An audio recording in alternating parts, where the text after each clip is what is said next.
to be AI ready when I graduate is knowing how to use AI tools instead of using AI tools to replace me. Having an understanding or basic knowledge of how I can integrate that into my day-to-day life.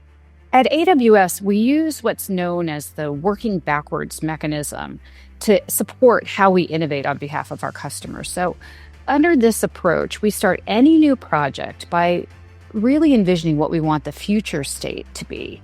And we work backwards from customer needs and deeply empathize to help inform what that innovation process should look like.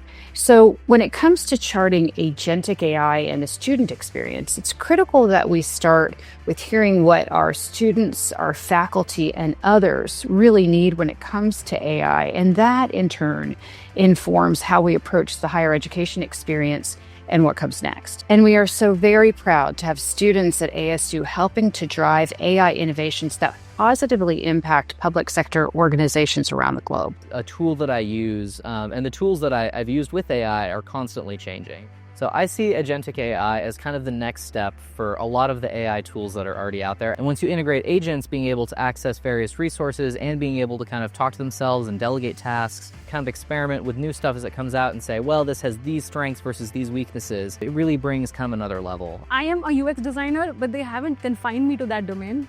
I work in front end sometimes. I try to help in back end work as well. So I wanted to work more on AI related projects. So I wanted not just to learn something, but also, create a bigger impact. I think the future of AI in education is going to be a bit more interactive. Instead of having a one-size-fits-all kind of assignments, a personalized assignments for all the students. I think AI, it's very open and inclusive. We have been actually accepting and coexisting with AI so far. It's not just we learning from AI, AI also learning with us.